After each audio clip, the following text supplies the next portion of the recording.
Comment est-ce que vous expliquez que les Français accordent désormais davantage de confiance dans leurs entreprises que dans leur personnel politique?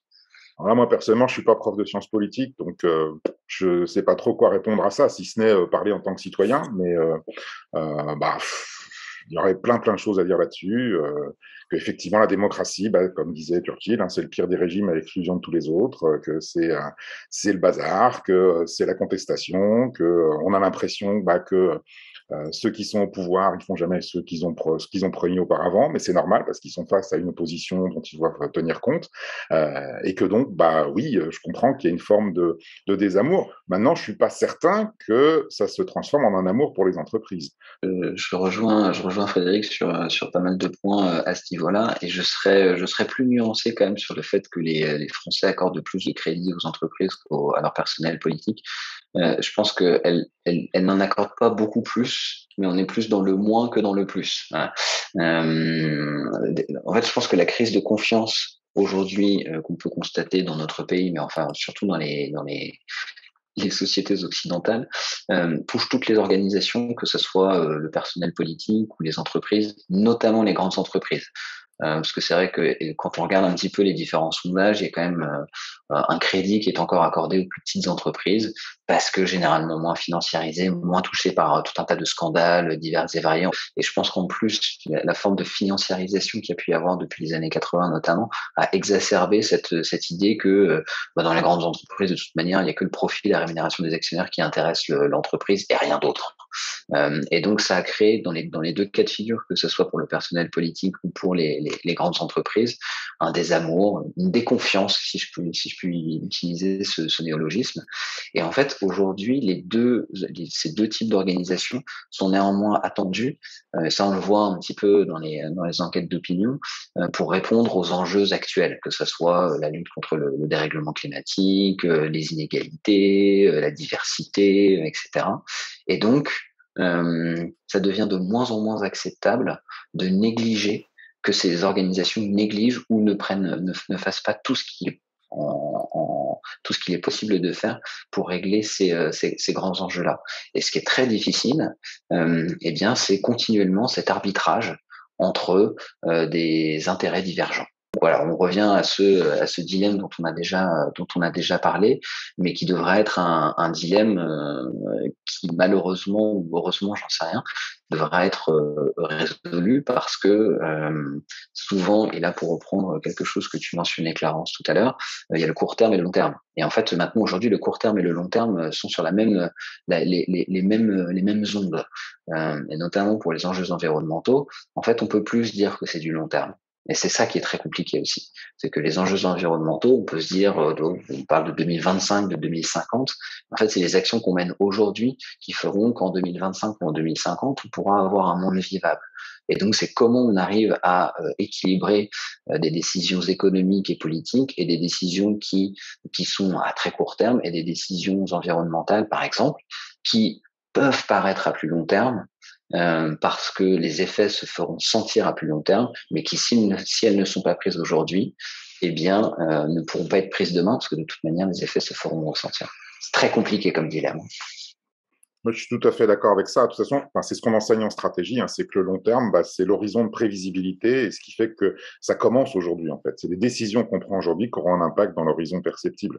Et donc, je suis entièrement d'accord. Le long terme, c'est pas pour plus tard. Le long terme, c'est ce qui va se passer par rapport à ce qu'on fait tout de suite. Et de l'extérieur, selon vous, peut-on différencier un vrai travail sur la culture d'une entreprise, sur ses valeurs, sur sa raison d'être, d'un travail plus cosmétique? Là, je ne peux que m'empêcher de répéter ce que je disais tout à l'heure, hein, c'est que si on veut vraiment mettre en place quelque chose de clivant, on va forcément créer des oppositions et qui vont poser des problèmes de fonctionnement interne très nets.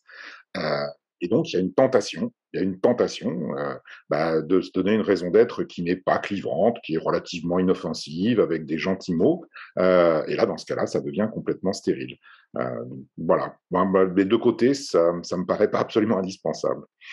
Alors par rapport à cette question, et pour rebondir sur les propos de Frédéric, Je pense que de l'extérieur, donc vraiment là, on va dire vous et moi, si on regarde une entreprise, bah, la seule différenciation qu'on peut faire entre une entreprise qui a une culture d'entreprise forte, des valeurs fortes, etc., et une entreprise qui a peut-être des valeurs moins fortes ou moins vertueuses, je mets ça entre guillemets, bah, c'est les actions qu'elle mène. C'est les actions qu'elle mène par rapport à ses clients, par rapport à ses différentes parties prenantes, contractuelles ou non contractuelles. Et c'est vrai que si on rentre dans une logique de se dire bon, on va se donner bonne conscience, on va montrer que à l'extérieur en tout cas qu'on est vraiment engagé et que on veut vraiment participer au bien commun, etc. On tombe dans ce qu'on appelle aujourd'hui classiquement le greenwashing.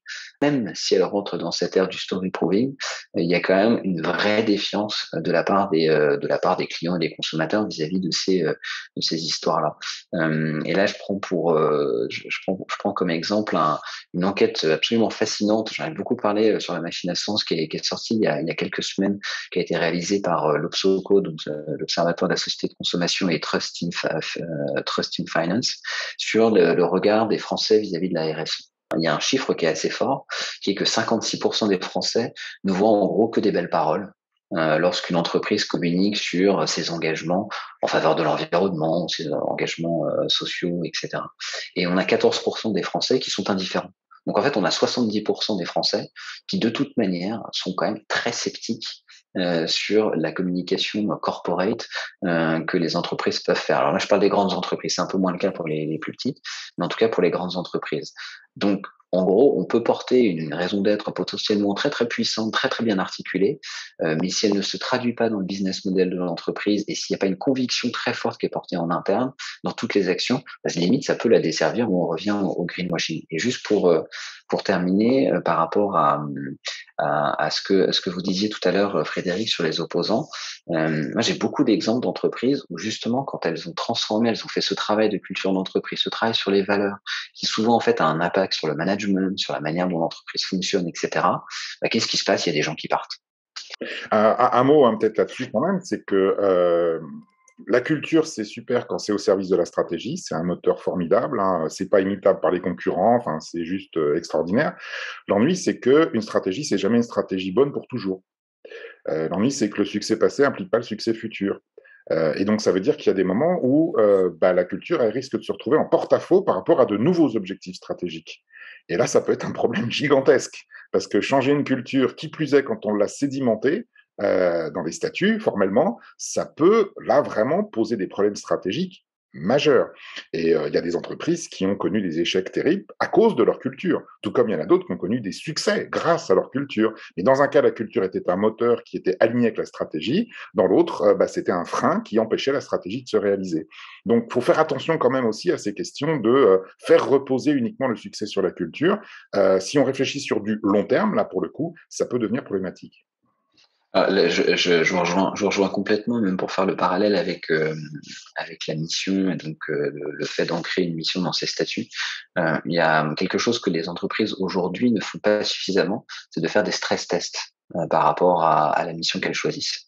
Parce qu'effectivement, quand on choisit une mission, souvent, malheureusement, j'espère que ça tendra à évoluer, on regarde le présent. On regarde le présent et le passé.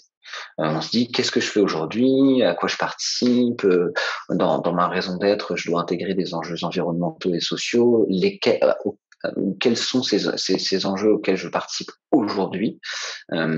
Et en fait, ce que souvent les entreprises oublient, c'est de penser le futur. Il y aura des remises en cause de cette mission, et donc c'est pour ça qu'il faut faire ce travail de stress test qui malheureusement est trop souvent peu fait. Parce que là, je vous rejoins, c'est pas parce que aujourd'hui la culture ou la mission correspond à la stratégie de l'entreprise que forcément elle aura toute sa place ou sera encore pertinente dans 10, 15 ans, quand l'environnement économique aura complètement changé, quand l'environnement social aura complètement changé.